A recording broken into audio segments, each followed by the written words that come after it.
नमस्कार दोस्तों, आप देखो सुन रहे हैं मुद्दे की बात। और आज का मुद्दा है वकील और वकील के द्वारा लिए जाने वाला फीस।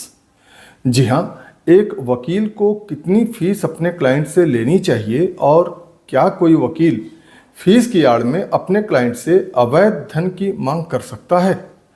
तो आज हम इसी मुद्दे पर चर्चा करेंगे और इस संदर्भ में बात करेंगे माननीय बॉम्बे हाई कोर्ट के एक बहुत ही महत्वपूर्ण जजमेंट की, जिसमें माननीय हाई कोर्ट ने स्पष्ट रूप से कहा है कि वकील का काम लोगों के विवादों का समाधान निकालना होता है, न कि उनसे पैसे लूटना। मित्रों, यह मामला महाराष्ट्र के अकोला जिले के मूर्तिजापुर निवासी एक अधिवक्ता से जुड़ा हुआ है, जिसमें शिकायतकर्ता ने आरोप लगाया कि उसने जेल में बंद अपने बेटे के मामले में पैरवी के लिए वकील को नियुक्त किया था। वकील ने उससे कहा कि जेल के कुछ अधिकारियों को पैसे देने पर उनके बेटे को जेल में कुछ बेहतर सुविधाएं मिल सकती हैं। यानी वकील के विरुद्ध वकील के क्लाइंट ने ये आरोप लगाया कि जेल के अधिकारियों को देने के नाम पर वकील ने पहले 5 लाख रुपए उसकी मांग किया और बाद में 1,25,000 रुपए उससे ले लिए। जब इस बात की शिकायत क्लाइंट ने पुलिस से की तो पुलिस ने मामले की जांच की और जांच में मोबाइल के बातचीत का सैंपल लेकर परीक्षण कराया गया, जिसके बाद शिकायत को पुलिस जांच में सही पाया गया और वकील के खिलाफ एफआईआर दर्ज हो गई। इसी एफआईआर की क्वेश्चन के सुनवाई करते हुए बॉम्बे हाई कोर्ट ने अधिवक्ता द्वारा दायर एफआईआर रद्द करने की याचिका खारिज कर दिया।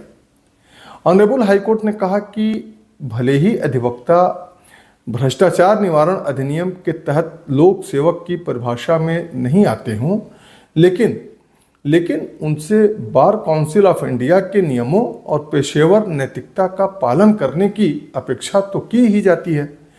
कोर्ट ने वकालत को एक सम्मानित और सेवा प्रधान पेशा बताते हुए कहा कि अधिवक्ताओं को ईमानदारी, निष्पक्षता और नैतिकता के उच्चतम मानकों का पालन करना चाहिए।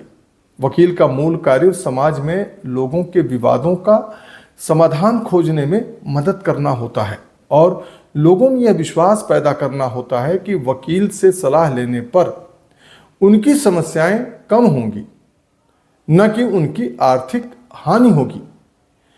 मित्रों, माननीय हाईकोर्ट की यह टिप्पणी केवल इस मामले तक ही सीमित नहीं है, बल्कि पूरे विधिक पेशे के लिए एक बहुत ही महत्वपूर्ण संदेश है।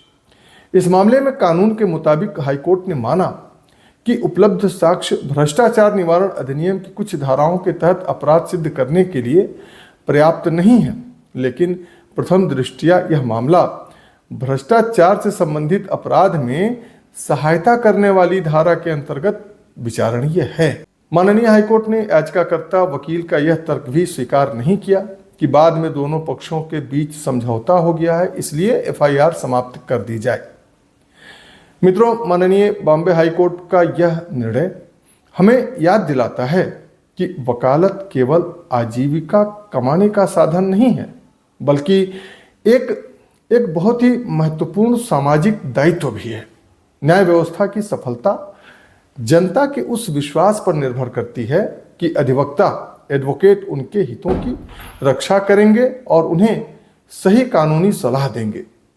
किसी जेल में बंद कैदी को जेल के भीतर अच्छी सुविधा दिलवाने के नाम पर या किसी जज से अपने क्लाइंट के पक्ष में जजमेंट दिलवाने के नाम पर या ऐसे ही किसी भ्रष्टाचार में सहायता करने के नाम पर कभी भी किसी वकील को अपने क्लाइंट की मदद नहीं करनी चाहिए, उससे अवैध रुपयों की मांग नहीं करनी चाहिए, बल्कि उसे कड़ाई से मना कर देना चाहिए और न तो खुद रिश्वत किसी को दें और न ही अपने क्लाइंट को रिश्वत देने के लिए कभी कहें, नहीं तो आपके खिलाफ भी एफआईआर दर्ज हो सकती है और जेल भी जाना पड़ सकता है।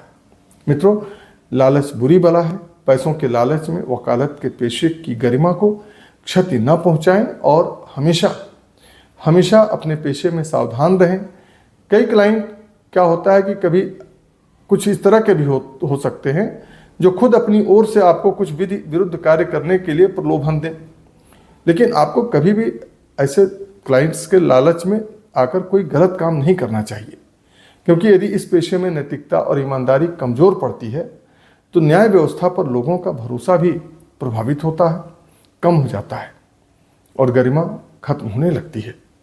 माननीय बॉम्बे हाईकोर्ट का यह फैसला और टिप्पणी अधिवक्ताओं के लिए एक बहुत ही महत्वपूर्ण संदेश है कि पेशेवर सफलता का आधार केवल कानूनी ज्ञान नहीं होता है, बल्कि ईमानदारी, नैतिकता और अपने मुवक्किल के प्रति निष्ठा भी होता है। आप मित्रों इस फैसले के बारे में क्या सोचते हैं? आप अपनी राय कमेंट बॉक्स में जरूर लिखें। आपसे होगी फिर मुलाकात, तब तक के लिए नमस्कार।